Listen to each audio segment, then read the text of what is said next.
Magandang araw po mga kababayan, mga guys. Magluluto po kami ngayon ng baked pork and tuna sushi. Atin pong ipiniprepare yung atin pong main ingredients. Dapat po meron po tayong cooked rice, pork giniling, green peas, onion, garlic and pepper, sesame seeds, Japanese mayo, sesame oil, cheese. Ayan. Meron din po dapat dyan na cucumber. Slice. Yan po yung cooked rice. At meron din po kaming pang sidings. Meron po kami dyan steamed siumay.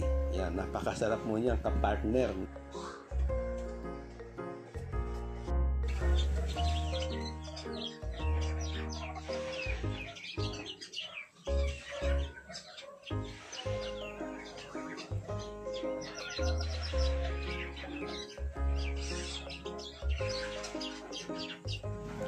Yan naman po yung ating baked pork. So, ang ingredients po niyan ay pork giniling, green peas, onion, garlic, and pepper. Igigisa lang po natin yan at titimplahan. So, ganun lang po kasimple at napakasarap po niyan. And then, ito naman po ang ating ipiniprepare ngayon. Ito pong ating tuna mixtures. So, ang ingredients po niyan ay meron po tayong 2 latang corn tuna, isang malaking white onions, cucumber, at kung meron po kayo dyang red pepper, slice na carrots, pwede rin po. Crab meat na slice na mahaba. Of course, yun po meron tayong tablespoon na cream cheese. Yan. At syempre Japanese mayo, mga 4 tablespoon, sriracha 1 tablespoon, at saka black pepper.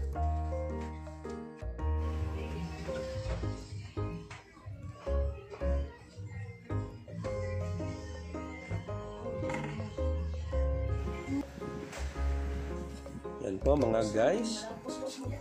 I-mix lang po natin yung ating mga ingredients, yung pong crab meats, yung pong ating slice na cucumber, white onions, red pepper, kung meron po kayo niyan, slice carrots, at yung pong cream cheese. Yan, ating pong inilalagay na yung ating cream cheese. 4 na kutsara, 4 tablespoon. Pagsasama-samahin lang po yan. Yung crab meat po natin, slice po natin siya ng mahaba. Ayan.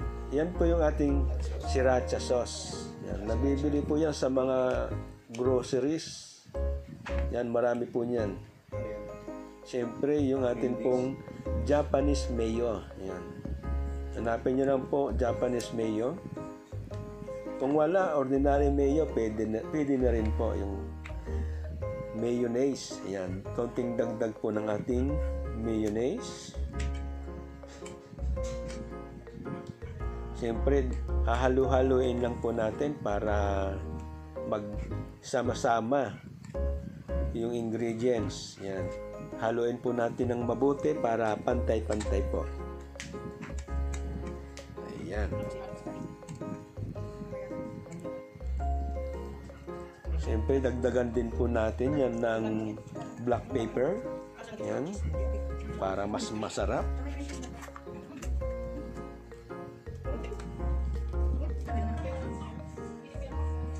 At ito naman po yung ating rice mixtures. So, madali lang po yan. Lalagay nyo lang po ng 2 tablespoon na rice vinegar. At saka, siyempre, 2 tablespoon of sesame oil. Yan. And then, mix up nyo lang po. Halu-haluin lang, mekos para pantay-pantay po yung lasa at humalo po yung lasa dun sa ating cooked rice. Ayan. Mas masarap po yan. Lagyan nyo rin po ng sesame seeds habang hinahalo. At madali lang din po yung pag-prepare niyan. Kasi once na nahalo na po natin ng pantay-pantay yung cooked rice with rice vinegar, sesame oil, at saka sesame seeds, ilalagay nyo lang po natin sa air fryer. Yan. So, depende kung gano'n po gusto nyo karami. Dahil 4 lang naman po kami dito sa membro ng pamilya, tamang-tama na po sa amin itong dami ng kanin na to. Kalahating kilong bigas, pwede na po yan. And then, habang nire-ready po natin yung ating pong air fryer, pinainit na rin po, ay ilalagay po natin yung ating tuna mixtures dito po sa kabilang side. And sa susunod naman na side, yun pong ating baked pork, yung ginawa po natin kanina. Ayan po yung ating baked pork. Pwede rin po kayong gumawa dyan ng 4 na flavors o 3. Pwede po yung isang side, pure cheese o milk cheese. So, pwede rin po yan. Yung kabilang side, pwede pong pure tuna. Ayan.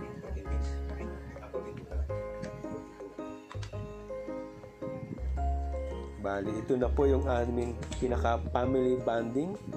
Magluto-luto.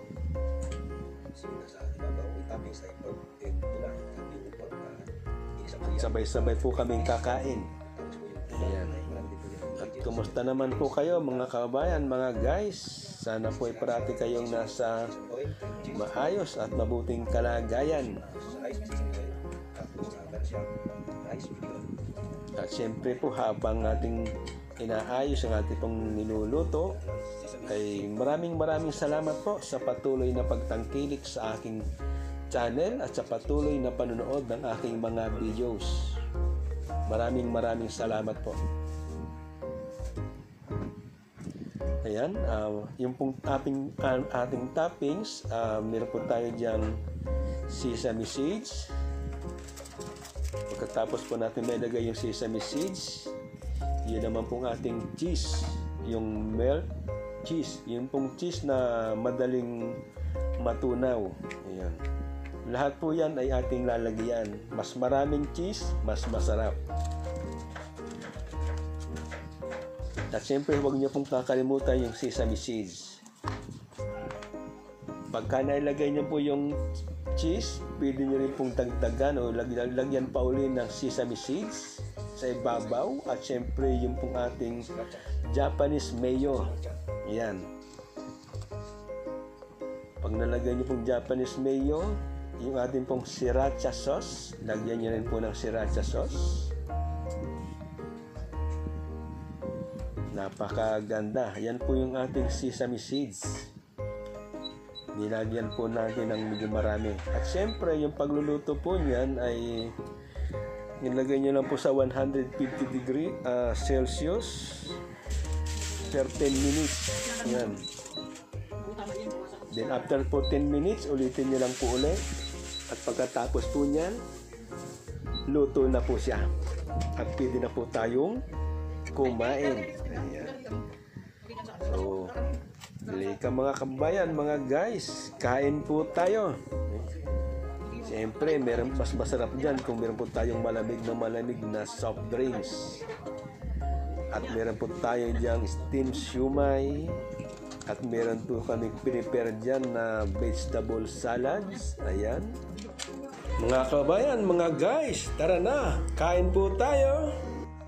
So hanggang sa muli po mga kabayan, mga guys, tayo po ay parating mag-iingat. God bless!